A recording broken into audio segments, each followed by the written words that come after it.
The Dragon of the North by Andrew Lang. Very long ago, as old people have told me, there lived a terrible monster who came out of the north and laid waste whole tracts of country, devouring both men and beasts. And this monster was so destructive that it was feared that unless help came, no living creature would be left on the face of the earth. It had a body like an ox and legs like a frog, 2 short forelegs and 2 long ones behind, and besides that it had a tail like a serpent, 10 fathoms in length. When it moved it jumped like a frog, and with every spring it covered 1/2 mile of ground. Fortunately, its habit was to remain for several years in the same place, and not to move on till the whole neighbourhood was eaten up. Nothing could hunt it, because its whole body was covered with scales, which were harder than stone or metal. Its 2 great eyes shone by night, and even by day, like the brightest lamps, and anyone who had the ill luck to look into those eyes became, as it were, bewitched, and was obliged to rush of his own accord into the monster's jaws. In this way the dragon was able to feed upon both men and beasts without the least trouble to itself, as it needed not to move from the spot where it was lying. All the neighbouring kings had offered rich rewards to anyone who should be able to destroy the monster, either by force or enchantment, and many had tried their luck, but all had miserably failed. Once a great forest in which the dragon lay had been set on fire. The forest was burnt down, but the fire did not do the monster the least harm. However, there was a tradition amongst the wise men of the country that the dragon might be overcome by one who possessed King Solomon's signet ring, upon which a secret writing was engraved. This inscription would enable anyone who was wise enough to interpret it to find out how the dragon could be destroyed. Only no one knew where the ring was hidden, nor was there any sorcerer or learned man to be found who would be able to explain the inscription. At last a young man, with a good heart and plenty of courage, set out to search for the ring. He took his way towards the sun rising, because he knew that all the wisdom of the old time comes from the east. After some years he met with a famous Eastern magician and asked for his advice in the matter. The magician answered, "Mortal men have but little wisdom and can give you no help, but the birds of the air would be better guides to you if you could learn their language. I can help you to understand it if you will stay with me for a few days." The youth thankfully accepted the magician's offer and said, "I cannot now offer you any reward for your kindness, but should my undertaking succeed, your trouble shall be richly repaid." Then the magician brewed a powerful potion out of 9 sorts of herbs, which he had gathered himself all alone by moonlight, and he gave the youth 9 spoonfuls of it daily for 3 days, which made him able to understand the language of the birds. At parting, the magician said to him, "If you ever find Solomon's ring and get possession of it, then come back to me, that I may explain the inscription on the ring to you, for there is no one else in the world who can do this." From that time the youth never felt lonely as he walked along. He always had company, because he understood the language of birds, and in this way he learned many things which mere human knowledge could never have taught him. But time went on, and he heard nothing about the ring. It happened one day when he was hot and tired with walking, and had sat down under a tree in a forest to eat his supper, that he saw 2 gaily plumaged birds that were strange to him, sitting at the top of the tree talking to one another about him. The first bird said, "I know that wandering fool under the tree there, who has come so far without finding what he seeks. He's trying to find King Solomon's lost ring." The other bird answered, "He will have to seek help from the witch maiden, who will doubtlessly be able to put him on the right track. If she has not got the ring herself, she knows well enough who has it." "But where is he to find the witch maiden?" said the first bird. "She has no settled dwelling, but is here today and gone tomorrow. He might as well try to catch the wind." The other replied, "I do not know certainly where she is at present, but in 3 nights from now she will come to the spring to wash her face, as she does every month when the moon is full, in order that she may never grow old nor wrinkled, but may always keep the bloom of youth." "Well," said the first bird, "the spring is not far from here. Shall we go and see how it is that she does it?" "Willingly, if you like," said the other. The youth immediately resolved to follow the birds to the spring. Only 2 things made him uneasy. First, lest he might be asleep when the birds went, and secondly, lest he might lose sight of them, since he had not wings to carry him so swiftly along.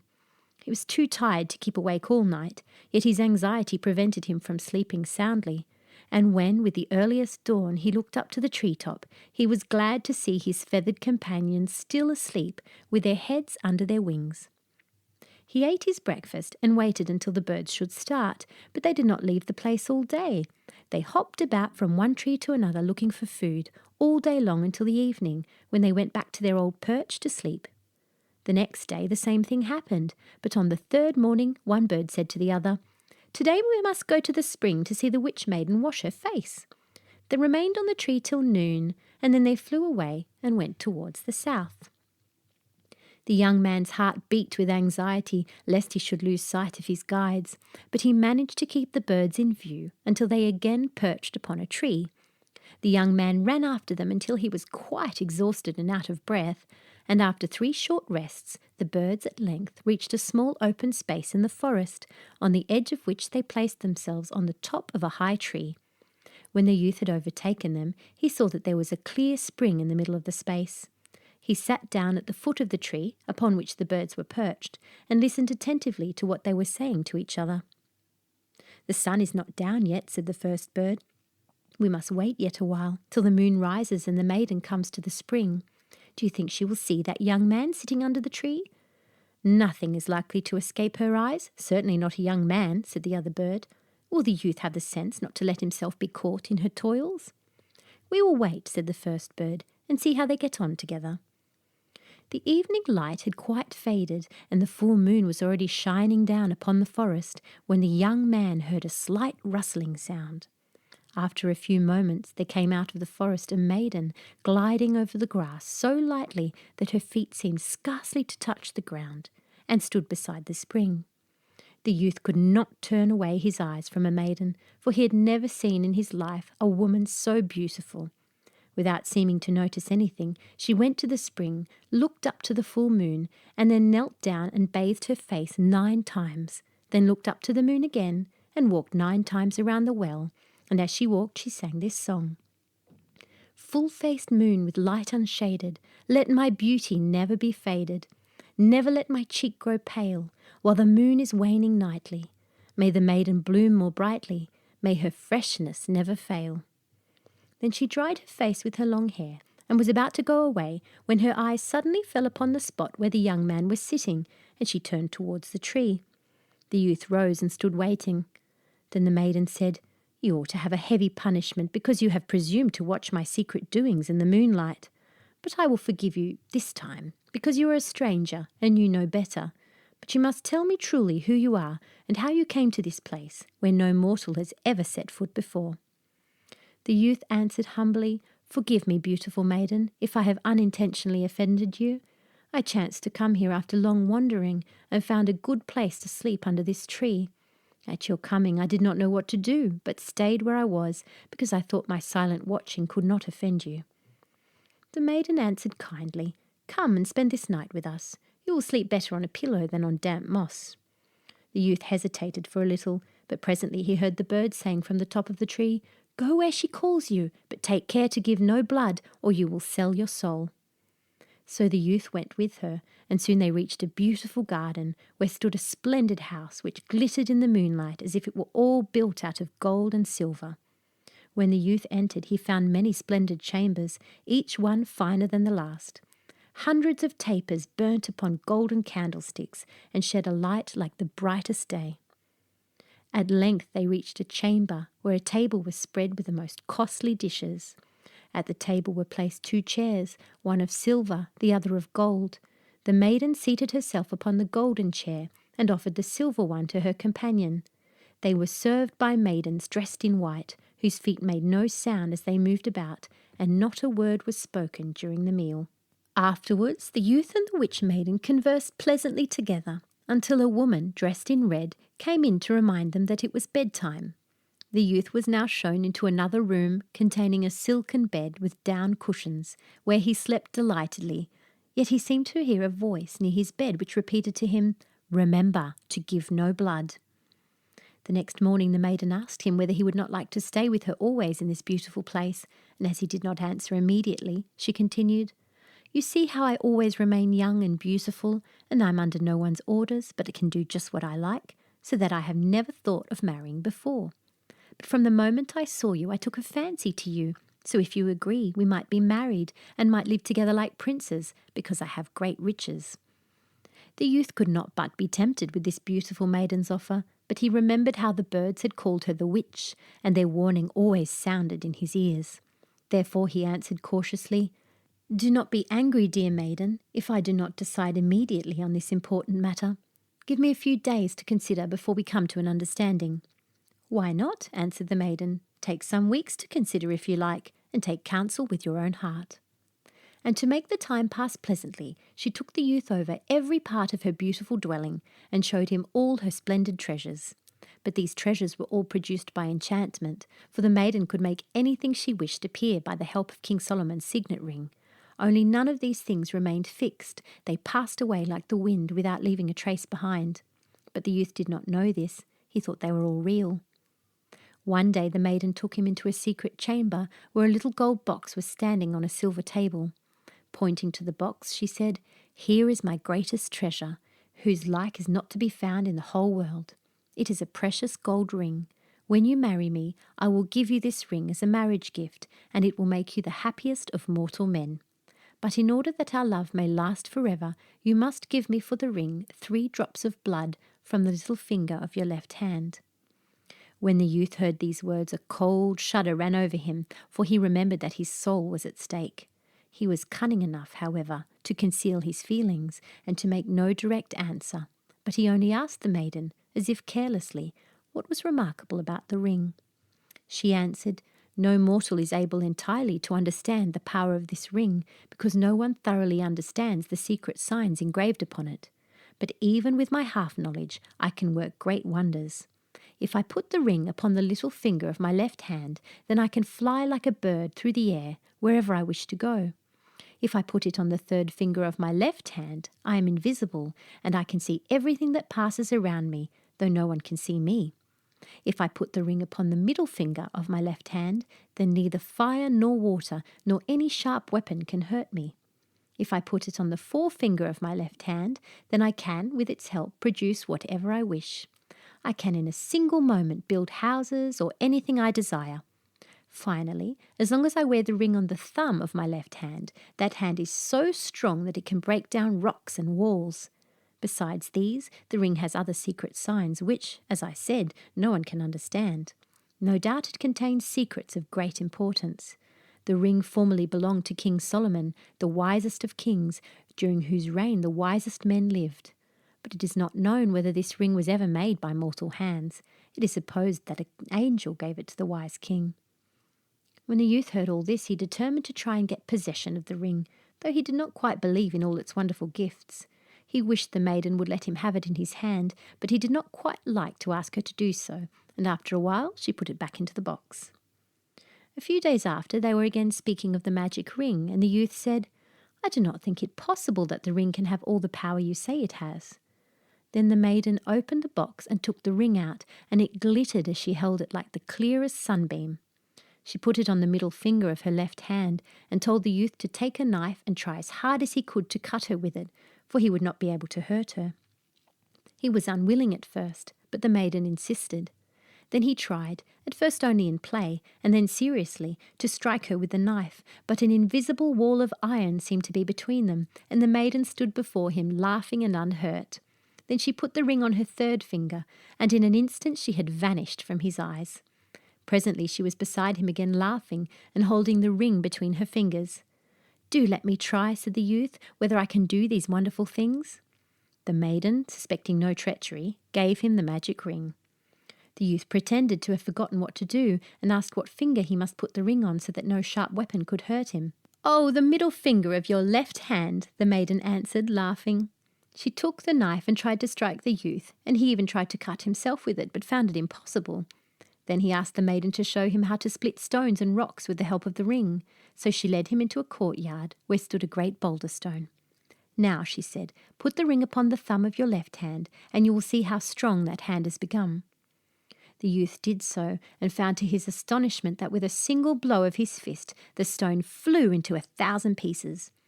Then the youth bethought him that he who does not use his luck when he has it is a fool, and that this was a chance which once lost might never return. So while they stood laughing at the shattered stone, he placed the ring, as if in play, upon the third finger of his left hand. "Now," said the maiden, "you are invisible to me until you take the ring off again." But the youth had no mind to do that. On the contrary, he went farther off, then put the ring on his little finger of his left hand, and soared into the air like a bird. When the maiden saw him flying away, she thought at first that he was still in play, and cried, "Come back, friend, for now you see that I have told you the truth." But the young man never came back. Then the maiden saw that she was deceived, and bitterly repented that she had ever trusted him with the ring. The young man never halted in his flight until he reached the dwelling of the wise magician who had taught him the speech of birds.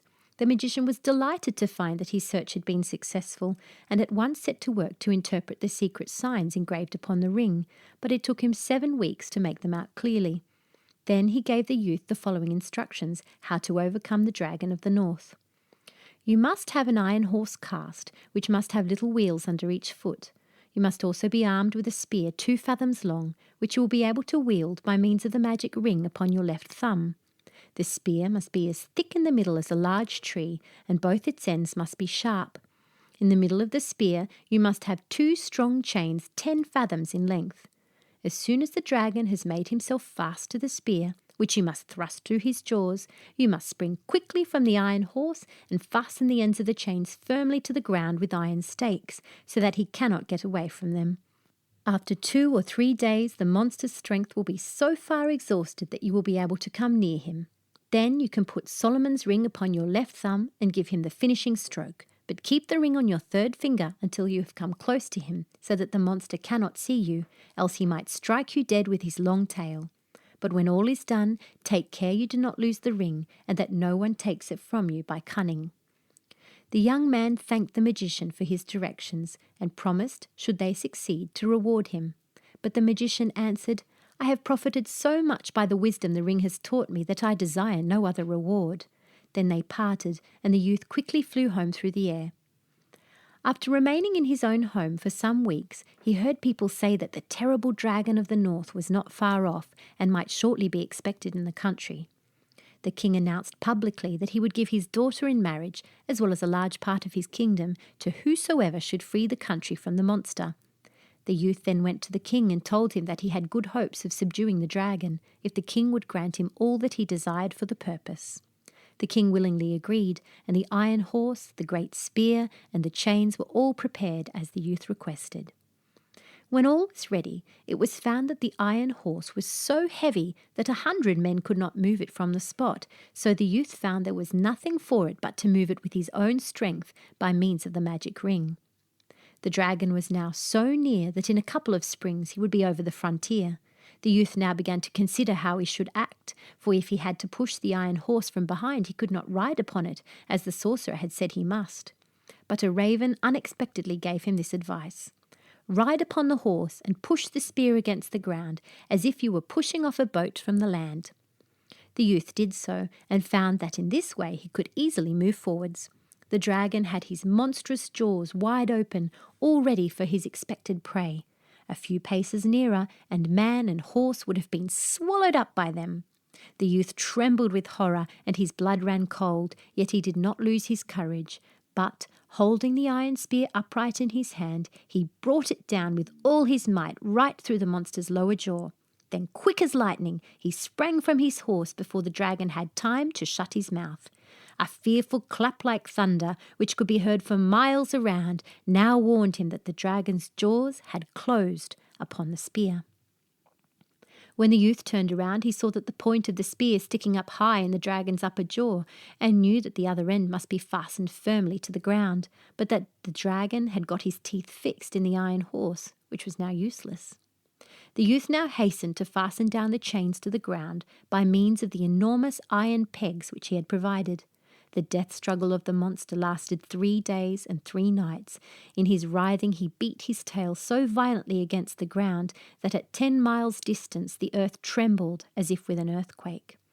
When he at length lost power to move his tail, the youth, with the help of the ring, took up a stone which 20 ordinary men could not have moved, and beat the dragon so hard about the head with it that very soon the monster lay lifeless before him. You can fancy how great was the rejoicing when the news was spread abroad that the terrible monster was dead. His conqueror was received into the city with as much pomp as if he had been the mightiest of kings. The old king did not need to urge his daughter to marry the slayer of the dragon. He found her already willing to bestow her hand upon this hero, who had done all alone what whole armies had tried in vain to do. In a few days, a magnificent wedding was celebrated, at which the rejoicings lasted 4 whole weeks, for all the neighbouring kings had met together to thank the man who had freed the world from their common enemy. But everyone forgot amid the general joy that they ought to have buried the dragon's monstrous body, for it began now to have such a bad smell that no one could live in the neighbourhood, and before long the whole air was poisoned, and a pestilence broke out, which destroyed many hundreds of people. In this distress, the king's son-in-law resolved to seek help once more from the Eastern magician, to whom he at once travelled through the air like a bird by the help of the ring.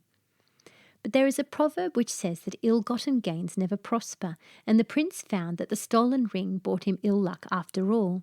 The witch maiden had never rested night nor day until she found out where the ring was. As soon as she had discovered by means of magical arts that the prince in the form of a bird was on his way to the Eastern magician, she changed herself into an eagle and watched in the air until the bird she was waiting for came in sight, for she knew him at once by the ring which was hung around his neck by a ribbon. Then the eagle pounced upon the bird, and the moment she seized him in her talons, she tore the ring from his neck before the man in bird's shape had time to prevent her. Then the eagle flew down to the earth with her prey, and the two stood face to face once more, in human form. "Now, villain, you are in my power," cried the witch maiden. "I favoured you with my love, and you repaid me with treachery and theft. You stole my most precious jewel from me, and do you expect to live happily as the king's son-in-law? Now the tables are turned, you are in my power, and I will be revenged on you for your crimes." Forgive me, cried the prince. "I know too well how deeply I have wronged you, and most heartily do I repent it." The maiden answered, "Your prayers and your repentance come too late, and if I were to spare you, everyone would think me a fool. You have doubly wronged me. First you scorned my love, and then you stole my ring, and you must bear the punishment." With these words, she put the ring upon her left thumb, lifted the young man with one hand, and walked away with him under her arm. This time she did not take him to a splendid palace, but to a deep cave in a rock, where there were chains hanging from the wall. The maiden now chained the young man's hands and feet so that he could not escape, and then she said in an angry voice, "Here you shall remain, chained up until you die. I will bring you every day enough food to prevent you from dying from hunger, but you need never hope for freedom any more." With those words, she left him. The old king and his daughter waited anxiously for many weeks for the prince's return, but no news of him arrived. The king's daughter often dreamed that her husband was going through some great suffering. She therefore begged her father to summon all the enchanters and magicians, that they might try to find out where the prince was and how he could be set free. But the magicians, with all their arts, could find out nothing, except that he was still living and undergoing great suffering, but none could tell where he was to be found. At last a celebrated magician from Finland was brought before the king, who had found out that the king's son-in-law was imprisoned in the east, not by men, but by some more powerful being.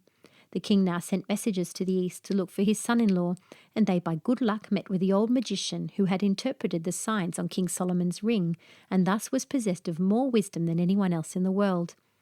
The magician soon found out what he wished to know, and pointed out the place where the prince was imprisoned, but said, "He is kept there by enchantment, and cannot be set free without my help.